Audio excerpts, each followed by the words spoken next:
ẹ̀yin èèyàn ilé ìwò lẹ ṣiṣẹ́ àlàáfíà ní ẹwà gbogbo ilé ńkọ́ gist tèmi wọ́n ní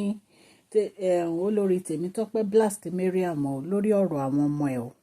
wọ́n ní ṣe ló fẹ́ kó àwọn ọmọ yẹn padà sí ọ̀dọ̀ ọkọ ẹ̀ ìpè kò fẹ́ kó àwọn ọmọ yẹn sọ́dọ̀ ẹ̀yin èèyàn ilé ẹ̀ rí pé èyí tó lágbára tó bá jẹ́ ìgbà àkọ́kọ́ ní ìṣẹ̀ ń darapọ̀ mọ́ Mashola Gist TV ẹ káàbọ̀ gbogbo ilé ńkọ́ ṣé àlàáfíà ni mo bá yín orúkọ mi ni Mashola Yorùbá ni mo máa ń sọ lórí channel mi mo máa ń sọ̀rọ̀ nípa celebrity gist royal gist politics àti gbogbo nǹkan tó ń ṣẹlẹ̀ ní orílẹ̀-èdè bàbá wa ní ilẹ̀ Nàìjíríà ẹ̀yin èèyàn tẹ́ ẹ̀ bá ti subscribe o so that a bá ti post any gist ẹ̀ máa rí òkè ni ọlá yín á máa lọ ọlá yín ò ní lọ ìsàlẹ̀ láéláé happy Monday to you all. Ẹ̀yin náà mọ̀ pé ọkọ Mariam ó kó àwọn ọmọ ẹ̀ wá sí inú palace. Bá sọ fún mi náà. ẹ̀yin èèyàn lé wọn ní olórí Tèmítọ́pẹ́ bínú sí Mariam pé kí ló dé tó jẹ́ pé òun ń rojọ́ wípé ọmọ èèyàn kan ò gbúdọ̀ wá sínú palace ìyá ò gbúdọ̀ wá sínú palace òun kò wá lè tọ́jú àwọn ọmọ ẹ̀ fún rẹ̀ ó wá ń kó ọmọ ẹ̀ padà lọ sí ọ̀dọ̀ ọkọ ẹ̀ fún obìnrin míì láti tọ́jú ọmọ ẹ̀ wípé is a shame on her. Wọ́n ní Dr. Elizabeth náà wọ́n náà fi ọ̀rọ̀ gbá Mariam lórí ẹ̀yin èèyàn lé ẹ mọ̀ pé àwọn òyìnbó ti sọ pé what comes around ṣé ẹ rí ọ̀rọ̀ Mariam yìí in fact mi ò rí ibi tí èèyàn ti wà tó jẹ́ pé kò ní feelings rẹ̀ tí ẹni mo kọ́kọ́ rí kéèyàn má ní feelings abiyamọ àwọn ọmọ tó bí nínú olóòfẹ́ kó padà lọ bá obìnrin tó jẹ́ pé ò mọnú ẹ̀ kó máa bẹ́ẹ̀ tọ́jú wọn ọmọ tó jẹ́ pé lòmíì ń wá tí ó rí ọmọ tó jẹ́ pé lòmíì ń wá báyìí ó ń wá lọ́tún lósì báyìí pé kọ́lọ́n tiẹ̀ fún un lẹ́yọkan kọ́lọ́n tiẹ̀ fún un lẹ́yọkan ìwọ ní mẹ́ta ó dẹ̀ lè tọ́jú wọn kí ló dé kí la fẹ́ perú nǹkan báyẹn kí la fẹ́ perú nǹkan báyẹn kí la fẹ́ ló ṣẹlẹ̀ tó fi lè tọ́jú àwọn ọmọ ẹ̀ iṣẹ́ wo ló ń ṣe ní pálásì yẹn tó fi lè tọ́jú àwọn ọmọ ẹ̀ kábíyèsí ní ẹ lè ralé kẹ káwọn ọmọ yín lọ síbẹ̀ kẹ máa tọ́jú àwọn ọmọ yín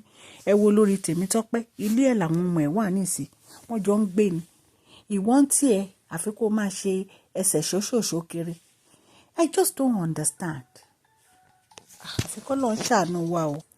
sọ ẹ̀yin èèyàn lé bí olórí Tèmítọ́pẹ́ ṣe kí fún Mariam nìyẹn o wípé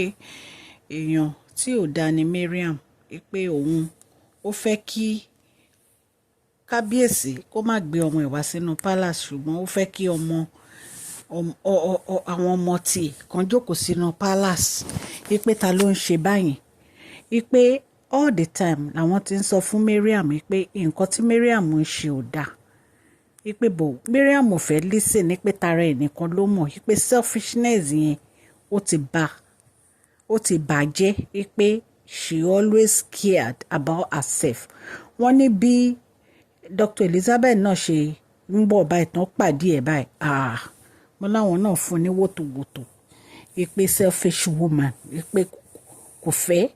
kò fẹ́ anybody láti gbọ́ ọ̀rọ̀ sí anybody lẹ́nu àfi tinú ẹnìkan ló fẹ́ ṣe ẹ̀yin èèyàn lè kìí ṣe nǹkan kékeré o so wọ́n ní bí àwọn Dr. Elizabeth àti Dr. Lizzie ṣe dàbò Mariam nìyẹn o wọ́n ní Mariam wọ́n ń plan láti kó ọmọ ẹ̀ padà lọ sí ọ̀dọ̀ ọkọ ẹ̀ ẹ̀yin èèyàn lé báwo lẹ lòmíì ò ṣe kí ń lójú tì bá ó fẹ́ kí ẹni ẹlẹ́ni máa bẹ tọ́jú ọmọ ẹ̀ ó dẹ̀ ń sọ pé they are not doing good job ó dẹ̀ tún lè tọ́jú àwọn ọmọ yẹn ọjọ́ mélòó ni wọ́n kọ́ ọmọ yẹn wá fún ẹ tára ti ń ní ẹ tó tún ti fẹ́ dá wọn padà ẹ̀yin imagine náà ọjọ́ mélòó ni ọkọ ẹ àtìyàwó ọkọ ẹ wá abandon ọmọ ẹ fún ẹ nínú palace tó ti fẹ́ dá wọn padà kí ló dé tó lè tọ́jú ọmọ ẹ fún rẹ̀ ṣé kábíyèsí ní pé kó o má tọ́jú ọmọ ẹ fún rẹ̀ ní lọ gbálé kó káwọn ọmọ ẹ síbẹ̀ ó wá ló fẹ́ dá àwọn ọmọ padà sí ọ̀dọ̀ ọkọ ẹ̀ ó lágbára o tó bá yá ẹ máa complain ẹ máa rojọ́ ẹ máa sọ̀rọ̀ wípé èèyàn kan ṣe báyìí ẹ̀yin gangan fúnra yín wo especially owó yìí ó ní lọ́wọ́ ká má sọ nǹkan mímọ́ ṣe ti rí reason báyìí